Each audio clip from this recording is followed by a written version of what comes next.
우리가 지난 시간, 제가 지난달 마지막에 말씀을 전했을 때는 마태복음 13장에 나오는 이 씨 뿌리는 자의 비유 또는 네 가지 밭의 비유에 대해서 대략적으로 나누면서 그 각각의 밭에 해당하는 특징들, 그 다음에 결국은 핵심이 뭐냐, 좋은 밭이 돼야 되는데 그 좋은 밭은 말씀을 듣고 깨닫는 자다라고 했었고요. 깨닫는 것이 무엇인지 우리가 확실하게 살펴봤습니다. 깨닫는 것은 그 내용을 이해해야 한다는 게 아니고 또 그 단순히 지적으로 그래 그런 내용이 있지라고 동의하는 게 아니라 그 하나님의 말씀 속에 있는 하나님의 뜻에 내 생각과 마음이 동의가 될 뿐만이 아니라 하나가 돼야 된다. 하나가 돼야 된다. 그래서 하나님의 생각이 내 생각, 하나님의 뜻이 내 뜻, 그리고 하나님이 주신 가치관이 내 삶의 가치관, 하나님의 이 말씀 속에서 우리에게 주신 세계관이 내 세계관이 돼야 되는 그런 변화의 역사가 일어나는 게 깨닫는 것이다 라고 했습니다. 그래서 그 깨닫는 것을 방해하는 그 상태들이 뭐냐, 우리의 마음밭의 상태, 길가, 돌밭, 가시밭과 같다고 했었습니다. 그래서 우리가 그 마음의 밭으로 준비가 되어 있지 않으면 같은 말씀을 들어도 어떤 사람은 그 사람의 상태에 따라서 결과가 달라진다. 어떤 사람은 열매를 맺지 못하고, 어떤 사람은 심기긴 했지만 금방 죽고, 어떤 사람은 자라긴 했지만은 기운이 다 다른 데 뺏기고 그리고 막혀가지고 끝내는 열매 맺지 못하게 되고, 또 어떤 사람은 그냥 왔다가 그냥 가는 길과 같은 사람들도 있다고 했죠. 그래서 가장 중요한 그 우리가 각자의 삶에서 말씀의 열매를 맺냐 또는 거두지 못하냐 하는 그 결과의 원인은 1차적으로 말씀을 받는 사람 그 자신에게 있다는 것을 예수님께서 우리에게 말씀을 통해서 보여주셨습니다. 그래서 만일 우리가 진정으로 말씀의 풍성한 열매를 맺기 위해서는 어떻게 된다? 우리 자신의 마음밭을 살펴서 좋은 밭으로 일구어야 되고, 그리고 그것을 지켜나가야 된다고 했습니다. 지켜나가야 된다. 가만히 놔두는 게 아니라요. 그래서 오늘부터는 이제 우리가 길가, 돌밭, 가시떨기 밭들을 어떻게 좋은 밭으로 만들어야 되는가, 그 밭들의 문제는 뭔가 밭마다 하나씩 상세하게 살펴보도록 하겠습니다. 그래서 오늘은 18절, 19절에 나오는 말씀을 먼저 보겠는데, 먼저 본문 18절 말씀 다시 한번 살펴보겠습니다. 함께 읽겠습니다. 그런즉 씨 뿌리는 비유를 들으라 됐습니다. 본문에 이 말씀, 비유의 말씀을 들어라라고 했는데, 본문 신약 성경의 헬라어 원문을 직역해 보면은 좀 어려울 텐데 들어보십시오. 너희는 그러므로 너희가 들으라 씨 뿌리는 비유를. 무슨 말이죠? 너희는 그러므로 너희가 들으라 씨 뿌리는 비유를. 너희가 몇 번 들어갔죠? 2번 들어갔어요. 너희는 그러므로 너희가 들으라. 그래서 그러므로는 앞에 문장에 이어진다고 보고, 너희는 너희가 들으라 씨 뿌리는 비유를. 왜 이렇게 됐냐면은 너희는에 해당하는 대명사가 있고요, 들어라라는 명령형으로 쓰여진 동사가 있는데, 헬라어든 히브리어든 이 서구 쪽, 특히 이제 고대 언어는 동사에 주어가 포함이 되어 있습니다. 그래서 주어에 해당하는 명사를 따로 쓰지 않아요. 그래서 앞에 너희는 사실은 안 넣어도 됩니다. 너희는 안 넣어도 되고 그냥 그러므로 너희가 들어라. 만약에 우리가 어디 길을 가다 하면 너희가 가라. 그다음에 이 일을 너가 해라 그러면 너가 해라. 그가 했다. 그녀가 했다. 이런 식으로 앞 그 동사에 그 주어가 같이 껴있는 동사. 그래서 동사가 변형이 굉장히 많은데, 중요한 것은 오늘 본문에 중요한 건 뭐냐? 어려운 거 빼놓고 너희가 2번 들어갔다. 들어야 될 사람이 누구다는 얘기예요? 그러면 너희다. 그거를 2번 쓰면 뭡니까? 강조요. 강조. 성경에서 항상 2번은 강조입니다. 3번은 하나님에 대한 강조. 3번은. 그래서 2번이나 그렇게 썼다. 누가? 예수님이. 누구에게? 제자들에게. 누가 이 비유의 해석의 말씀을 들어야 되는지를 강조한 거예요. 앞에 예수님께서 13장 앞부분에서는 비유의 말씀만 전하셨어요. 무리들에게, 제자들과 함께 있을 때. 그리고 제자들이 있을 때는, 제자들과만 있을 때는 제자들에게는 이 비유의 말씀의 비밀을 가르쳐 주셨죠. 그럼 누가 복된 사람입니까? 그 말씀의 비밀을 깨닫게 되는 사람이 비밀인 거예요. 복된 거예요. 누구? 제자들. 그러니까 너희가 이 비유의 말씀, 이 해석의 말씀을 들어라라는 거예요. 다른 사람이 아니라 이 말씀을 듣고 깨달아야 될 존재는 누구냐? 바로 너다. 바로 너다. 근데 너가 누군데? 예수의 제자들. 그저 따라다니는 무리들, 나중에 예수님을 배반하고 못 박으라고 하는 그런 무리들 말고 나를 따라다니며 훈련받고 있고 하나님 나라를 위해서 기둥같이 쓰임 받아야 될 너희가 뭐 해야 된다고요? 이 천국의 복음의 비밀을 갖고 있는 비유의 말씀을 들어야 된다. 그리고 깨달아야 된다. 그리고 마지막에 우리 13장에 있는 이 비유의 말씀의 마지막 밭이 무엇입니까? 좋은 밭이 돼서 열매를 맺는다. 너희가 듣고 깨닫고 열매를 맺어야 된다라는 거예요. 그래서 두 번이나 너희는 그러므로 너희가 들으라. 굳이 안 써도 되는 너희는 한 번 더 집어 넣으셔가지고 예수님께서 우리에게 알게 하신 거. 그럼 12제자만이 아니냐? 누굽니까? 우리죠. 예수님을 믿고 예수님의 제자된 그리스도인인 우리들도 마찬가지예요. 우리가 그 말씀을 듣고 우리가 깨닫고 우리의 마음밭을 고쳐서 우리가 열매를 맺어야 된다. 예. 저 사람 좀 열매 좀 맺어야 되는데 아니라 내가 열매 맺어야 되구나. 내가 듣고 깨달아야 되구나. 내가 내 마음밭이 바뀌어져야 되는구나 라는 것을 우리가 깨달아야 된다는 것입니다. 그리고 그런 깨달음의 말씀, 이 귀한 말씀을 우리에게 주신 것에 대해서 내가 정말 복받은 사람이구나.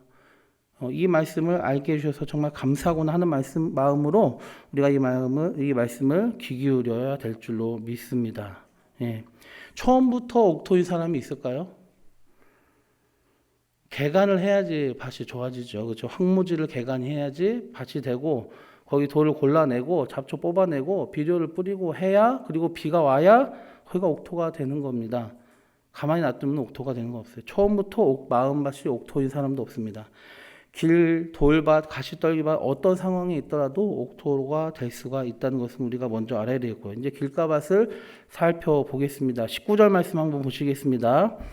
아무나 천국 말씀을 듣고 깨닫지 못할 때는 악한 자가 와서 그 마음에 뿌려진 것을 빼앗나니 이는 곧 길가에 뿌려진 자요. 네.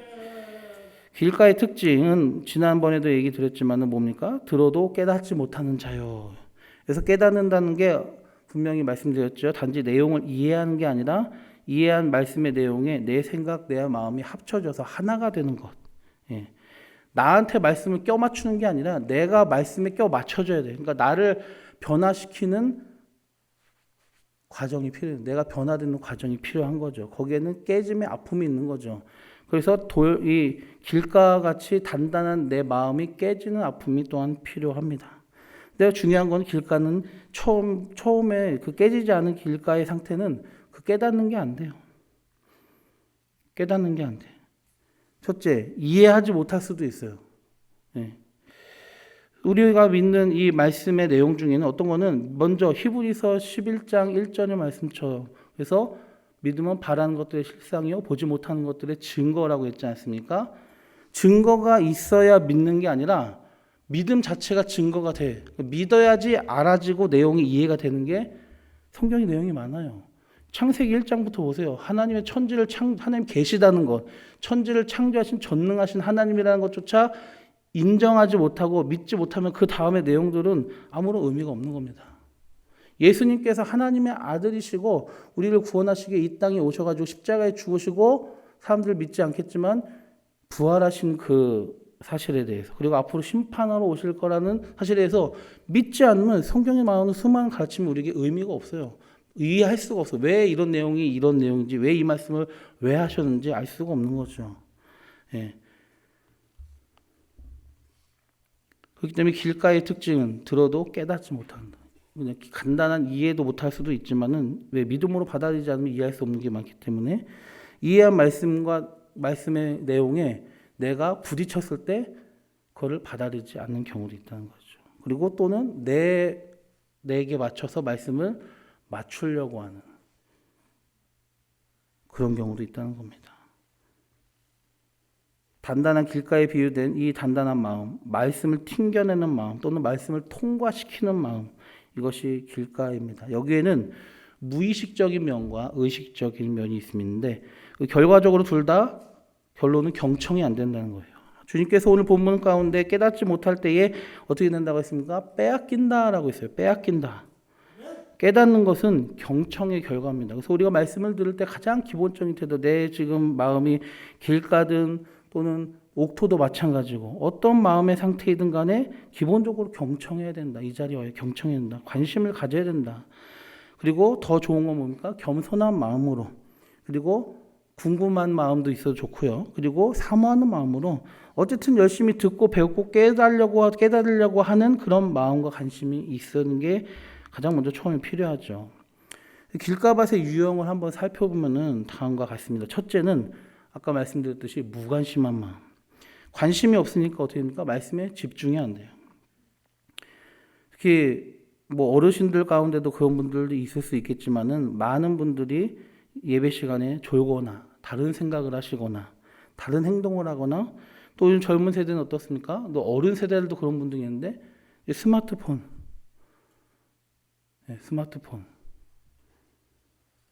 거기에 집중해요. 그래서 어떤 교회는 학생, 청년 할 것 없이 예배 시간에 이 스마트폰 수거함이 있어요. 아예 손도 대지 말아라.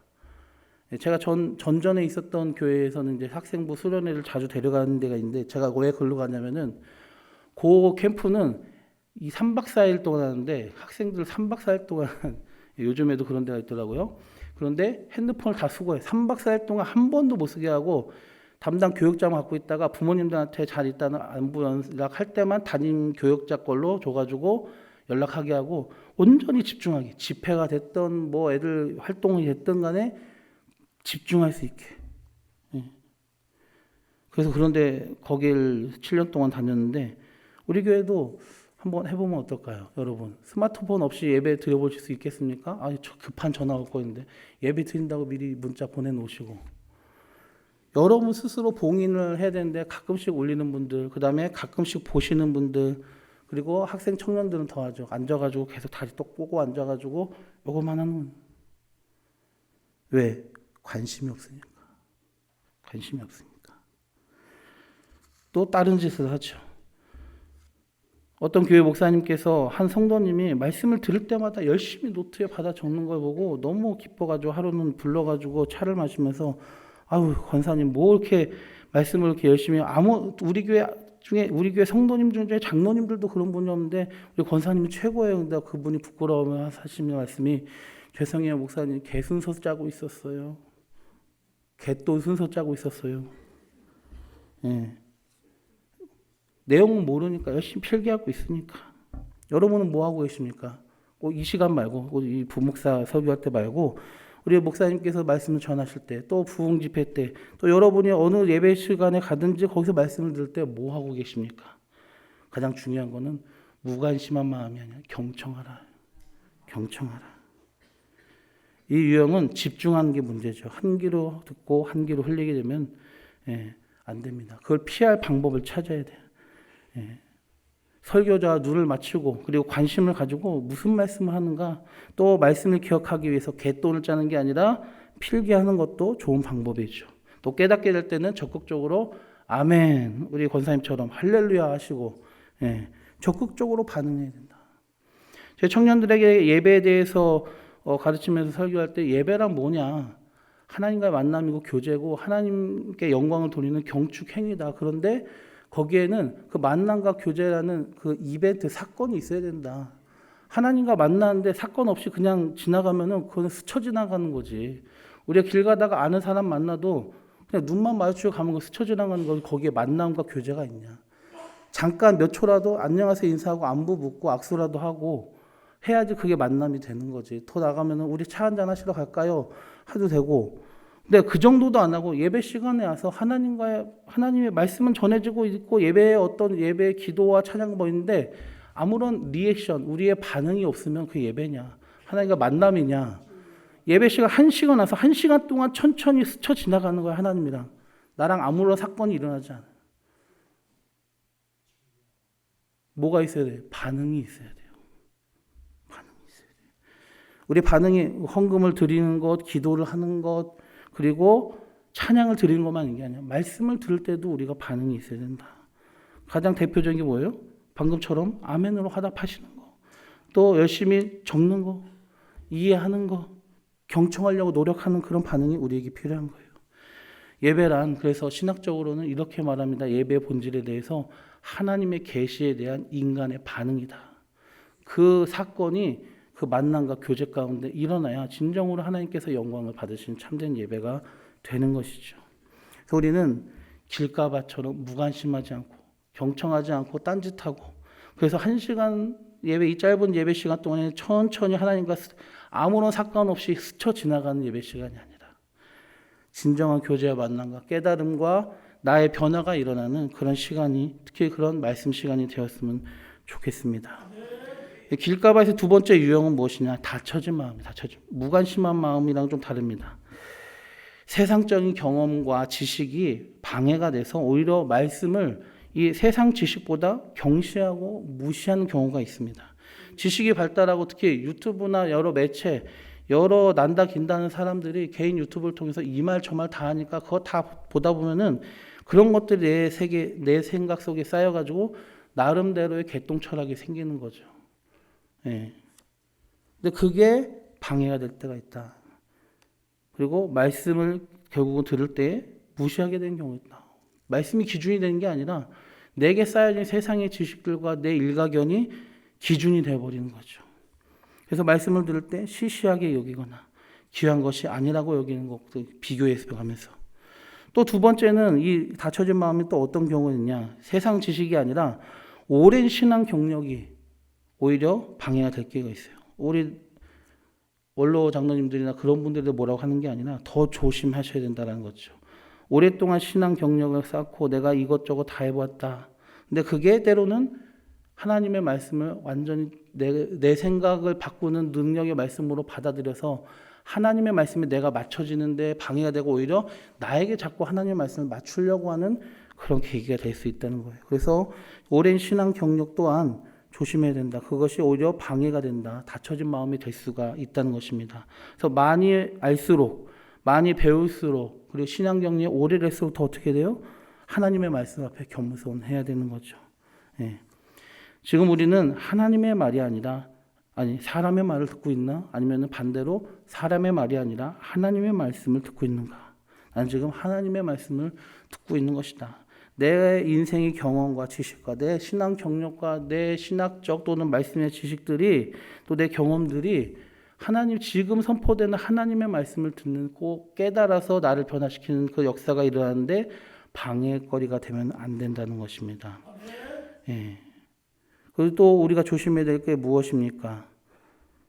이 말씀이 나 말고 다른 초신자들이나 다른 사람에게 해당되는데 오늘 이 말씀 저 권사님이 들었으면 얼마나 좋을까? 저 집사님이 들었으면, 내 남편이 들었으면 얼마나 좋을까? 오늘도 중보기도팀이랑 기도원 갔다 왔는데 거기 원장 목사님 말씀 전할 때 오늘도 그 말씀을 하시더라고요. 예. 그 원장 목사님이 많은 성도님들을 뵙고 가는데 좀 가장 실망스러웠던 대답이 그거예요. 은혜 받았습니다까지는 좋아요. 근데 내 남편이 이거를 들었으면 좋았을 텐데요. 하고 가니까 은혜 받았다는 말씀에 아유 감사합니다 하다가 빈정이 상했다고 하시더라고요. 권사님에게 필요하니까 권사님이 이 자리에서 그 말씀을 듣는 겁니다. 남편이 아니라 이렇게 말씀하셨습니다. 마찬가지입니다. 지금 이 순간 주신 말씀을 다른 사람, 물론 그 사람에게도 필요한 말씀이지만 내게 필요한 말씀이라고 받는 마음이 우리에게 있어야 되는 거죠. 그래서 세상적인 경험과 지식이 방해가 되든 또 오랜 신앙 경력이 방해가 되든 그 핵심은 뭡니까? 교만이 결국 본질이. 이 닫혀진 마음의 유형에는 그래서 겸손이 필요합니다. 무관심에는 뭐가 필요하다고 했죠? 경청해야 되고 그 다음에 닫혀진 마음에는 겸손이 필요하다. 세 번째는 뭐냐? 완악하고 강팍한 마음. 이거는 고의적인 반항이에요. 앞의 내용은 비고의적이었어요. 두 가지는 다. 근데 이 완악하고 강팍한 마음은 고의적으로 완악하고 대적하는 마음이죠. 반항이에요. 우리 교회 성도님들 가면 그런 성도님들은 없을 줄로 믿습니다. 그래서 이 경우에는 내 생각에 맞는 것을 받아들이는데 아니면 아예 거부해버립니다. 그냥 거부해버려. 세 가지 경우가 있는데요. 첫째는 하나님 자체를 거부하고 대적하는 거예요. 누가 있겠습니까? 대표적으로 출애굽 당시 바로가 그랬죠. 하나님을 대적하고 거부하는 강팍한 마음. 두 번째는 어떤 경우가 있냐? 하나님을 거부하진 않아요. 근데 말씀을 전하는 목회자와 사이가 안 좋아요. 그래서 목회자를 대적하는 경우가 있어요. 근데 모세의 권위에 대적해서 반역한 고라당의 경우가 그런 경우가 있겠죠. 또 하나는 무슨 경우입니까? 이 기록되고 선포된 말씀을 이렇게 거부하는 경우가 있어요. 말씀 전체를 안 믿는다는 게 아니고 그건 불신자니까 그게 아니라 이 듣고 싶은 말, 듣기 좋은 말, 순종하기 싫은 것, 힘든 것, 내 생각과 다르다고 여기는 것, 또 죄를 지적하고 잘못을 깨닫게 하는 것 등 그런 것을 받아들이지 않는 거죠. 어떤 말씀이 선포될 때에 여러분들은 이런 반응은 안 하셨습니까? 아, 저 목사님 나를 치네. 예. 하나님의 말씀이 여러분을 치는 거고요.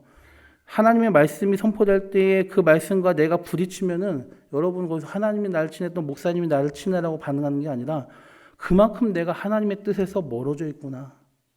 나를 찌르는 만큼, 내가 찔리는 만큼 내가 그 말씀에 부딪혀가지고 아픈 만큼 그만큼 내가 하나님의 말씀에서 벗어나 있으니까 이런 정도로 아프구나. 내가 잘못됐구나. 그게 말씀을 받고 올바른 반응을 보이는 그 면이 아닐까요? 하나님께서 원하시는 회개는 바로 그런 게 아닐까요? 예. 그래서 물론 목사님이나 설교하는 분들이 실수할 수도 있겠죠. 하지만은 오늘 분명히 오늘 이 13장에 나오는 말씀은 마음밭에 대한 이 씨앗에 대한 얘기가 아니라 마음밭에 대한 얘기예요. 1차적인 원인으로서 열매 맺지 못하는 원인으로서 우리가 준비되지 못한 마음이 있기 때문에 이런 표현도 그렇지만은 개떡같이 전해도 찰떡같이 알아듣는 믿음으로 우리가 준비되어 있고 여유와 그 다음에 겸손한 마음이 있어야 되는 게 우선이다. 그리고 전하는 자는 되도록이면은 잘 전해야 된다. 그런 거겠죠. 그래서 우리 계속 하겠습니다.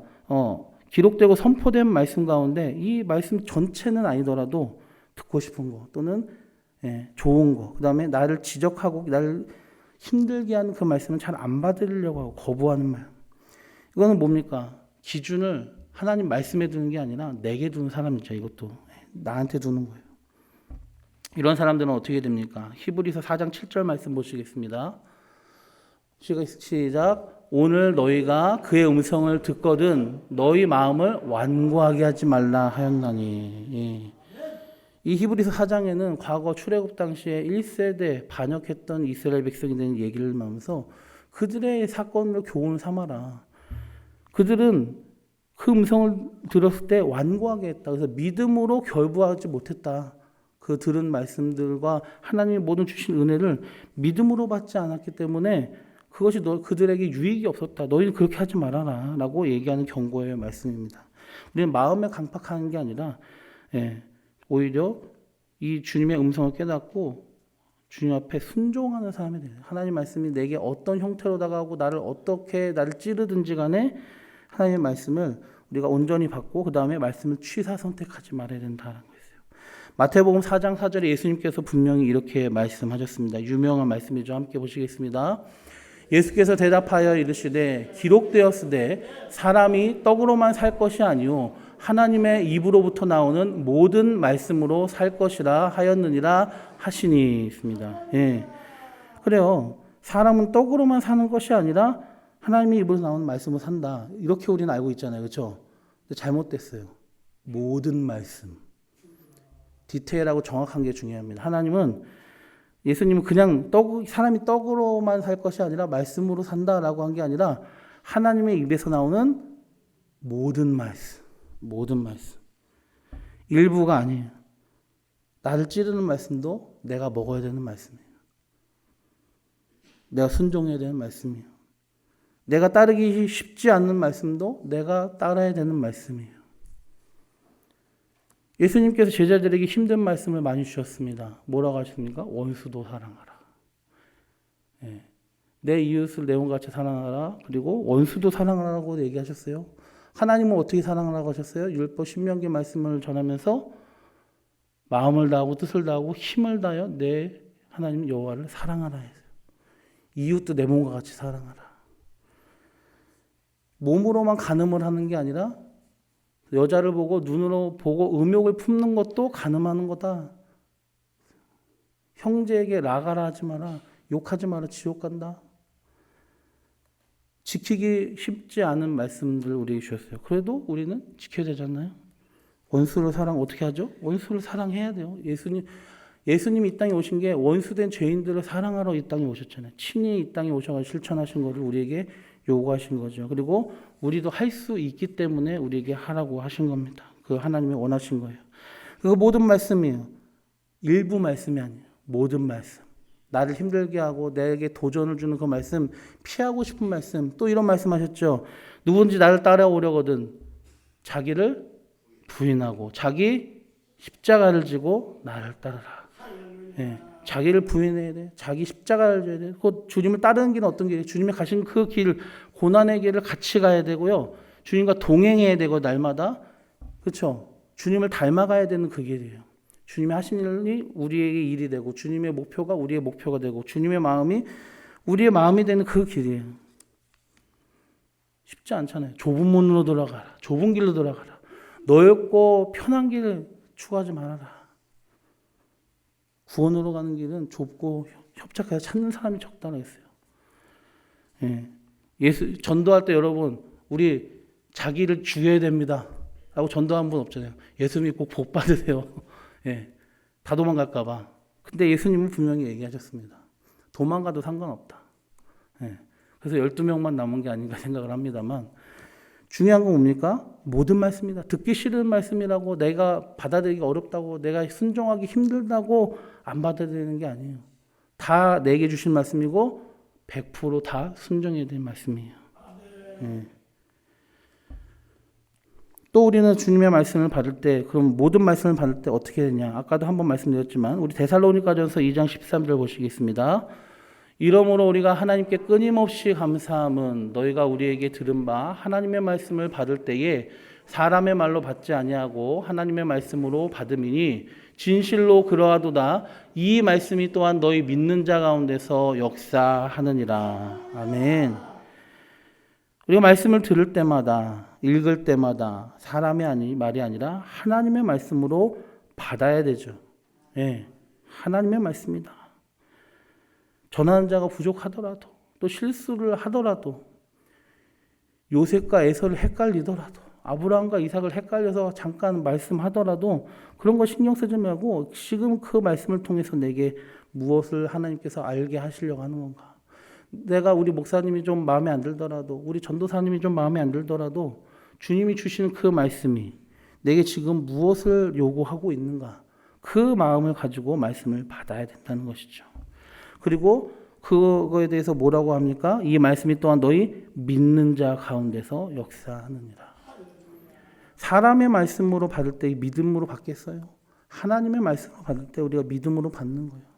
그래서 믿음과 화합, 연합, 믿음으로 결부할 때 히브리서 4장에 나왔던 그 말씀대로 구약의 이스라엘 백성은 믿음으로 결부하는 것을 실패하고 완고하고 완악한 마음으로 거절하다가 불순종하여 망하였지만 너희는 그렇게 하지 말아라 했잖아요. 믿음으로 결부하려면 먼저 하나님의 말씀으로 인정하고 받아야 돼. 말씀을 정리합니다. 길가밭의 문제는 듣는 사람의 태도가 결국 문제다. 이 문제를 해결하려면 우리의 굳고 단단한 마음, 또 교만한 마음, 무관심한 마음밭을 깨트리는 개간이 필요해요. 황무지를 개척할 때 먼저 다 개간을 합니다. 호세아 10장 12절에 이런 말씀이 있습니다. 너희가 자기를 위하여 공의를 심고 인애를 거두라. 너희 묵은 땅을 기경하라. 지금이 곧 여호와를 찾을 때니 마침내 여호와께서 오사 공의를 비처럼 너희에게 내리시리라. 지금이 바로 여호와를 찾을 때고 지금이 바로 우리 묵은 땅 단단한 마음을 파헤쳐서 개간해서 하나님을 찾을 때입니다. 또 예레미야 4장 3절 4절에도 비슷한 말씀이 있습니다. 여호와께서 유다와 예루살렘 사람에게 이와 같이 이르노라. 너희 묵은 땅을 갈고 가시덤불에 파종하지 말라. 비유 말씀과 비슷하죠. 유다인과 예루살렘 주민들아 너희는 스스로 할례를 행하여 너희 마음 가죽을 메고 나 여호와께 속하라. 그리하지 아니하면 너희 악행으로 말미암아 나의 분노가 불같이 일어나 사르리니 그것을 끌 자가 없느니라. 마음 가죽을 베어라. 그러니까 할례를 받듯이 육신에다 칼 대지 말고 그걸로 끝내지 말고 너희 심령의 변화가 일어난다. 회개해라. 완악한 마음을 버려라. 묵은 땅을 갈아라. 자기 굳은 마음을 갈아엎는 무관심한 마음을 갈아엎는 그리고 완악한 마음 갈아엎는 철저한 회개가 필요해요. 교만한 마음도 갈아엎어야 돼요. 하나님께서는 우리 신앙의 겉모습이 아니라 마음이 갱신되기를 원하십니다. 마음의 할례를 원하십니다. 우리 마음을 갈아엎어야 돼요. 그래서 무관심하고 닫혀진 마음, 완악하고 강팍한 마음을 갈아엎어서 좋은 땅을 만들어가는 우리가 되었으면 좋겠습니다. 두 번째로 오늘 어떻게 되냐? 말씀을 받을 준비로서 우리가 기도해야 돼요. 집중하며 잘 듣고 깨닫게 해달라고 기도하십시오. 여러분 일찍 교회 오셔서 뭐 하십니까? 예배를 위해 기도할 때 특별히 말씀을 받을 준비를 위해서 기도하셔야 돼요. 주일에 교회 오시기 전에부터 그 전날부터 기도 준비하셔야 돼요. 말씀을 집중해서 잘 깨닫게 해달라고, 그리고 믿음으로 받을 수 있게 해달라고, 사람의 말이 아니라 하나님의 말씀으로 받게 해달라고, 열린 마음, 순종하는 마음으로, 다른 사람의 말씀이 아니라 내게 해당하는 말씀이라고 믿음으로 받게 해달라고, 그리고 악한 영, 새가 채가듯이 악한 영이 방해해서 역사하지 못하도록 해달라고 기도해야 됩니다. 그리고 가장 중요한 게 뭡니까? 뭘 위해서 기도해야 돼? 성령님께서 내 마음밭에 은혜의 비를 적셔 주시옵소서. 여러분, 개간할 때 사람의 힘만으로 그 묵은 땅 개간하는 거 정말 힘듭니다. 근데 비 한 번 오면은 땅이 부드러워지죠. 그럼 어떻게 돼? 곡괭이가 잘 들어가죠. 삽질이 잘 돼요. 내 힘과 내 능력, 내 의지로 내 묵은 땅 이 마음을 갈아엎기 쉽지가 않습니다. 사람은 그게 안 되는 존재입니다. 그래서 예수님께서 보혜사 성령님을 우리에게 약속하고 보내주신 것입니다. 그래서 우리가 특별히 말씀을 받을 준비로 기도할 때 주님, 내 심령이 성령님의 능력과 은혜로 정말 은혜의 비에 정말 비가 적셔져가지고 개간이 잘 될 수 있게 해주셔서 기도하셔야 되죠. 마지막으로 진짜 세 번째, 진짜 마지막입니다. 인간은 망각의 존재이기 때문에 무엇이든지 재확인하고 되새김질해야 돼요. 여러분도 아마 이 시간 나가고 나서 집에 가시면 다 잊어버릴 거예요. 주일날 담임 목사님 말씀 기억나시는 분 있습니까? 기억나시는 분 있어요? 하나님이 찾는 한 사람 기억나시는 분 있어요? 저는 기억나가지고 자신 있게 얘기하지만, 인간은 망각의 존재. 그래서 말씀을 듣고 잊지 않도록 해야 돼. 되새겨야 됩니다. 야고보서 1장 25절 말씀 보시겠습니다. 자유롭게 하는 온전한 율법을 들여다보고 있는 자는 듣고 잊어버린 자가 아니요 실천하는 자니 이 사람 그 행한 일에 복을 받으리라 했어요. 말씀을 잊지 않으려면 그 말씀에 도전되는 것을 이렇게 해야지만 생각하지 말고 계속 내 마음속에 되새김질하면서 그걸 실천해 나가야 돼. 그래서 잊어버리지 않아요. 내 삶에 어떻게 되는 거예요? 계속 말씀이 새겨지는 거죠. 그래서 되새김은 양과 소 같은 짐승만 필요한 게 아니에요. 우리도 말씀을 듣고 되새김질해요. 그래서 성경에는 두 가지 글자로 유식하게 묵상이라고 합니다. 묵상, 읍졸이다. 읍졸, 계속 중얼중얼 읍졸이다. 왜? 기억하고 되새기고 내 삶에 새기기 위해서, 실천하기 위해서.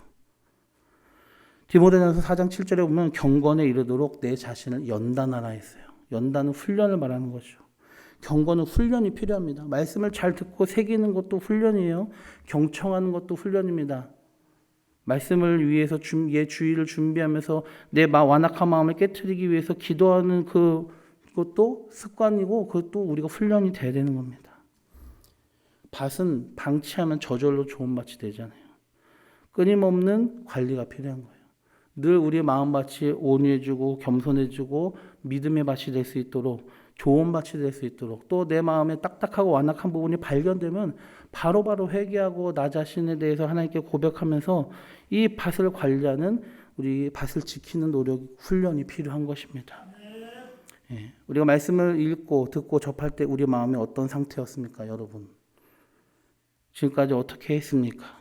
각자의 어떤 부분을 어떻게 개간해야 되는지 스스로 살펴보시고 고쳐 나갔으면 좋겠습니다. 그리고 그것을 고친 부분을 다시 생기지 않도록 지켜나갔으면 좋겠습니다. 우리의 굳어지고 닫혀진 마음의 부분들을 발견하고 그걸 깨트리는 회개의 기도를 합시다.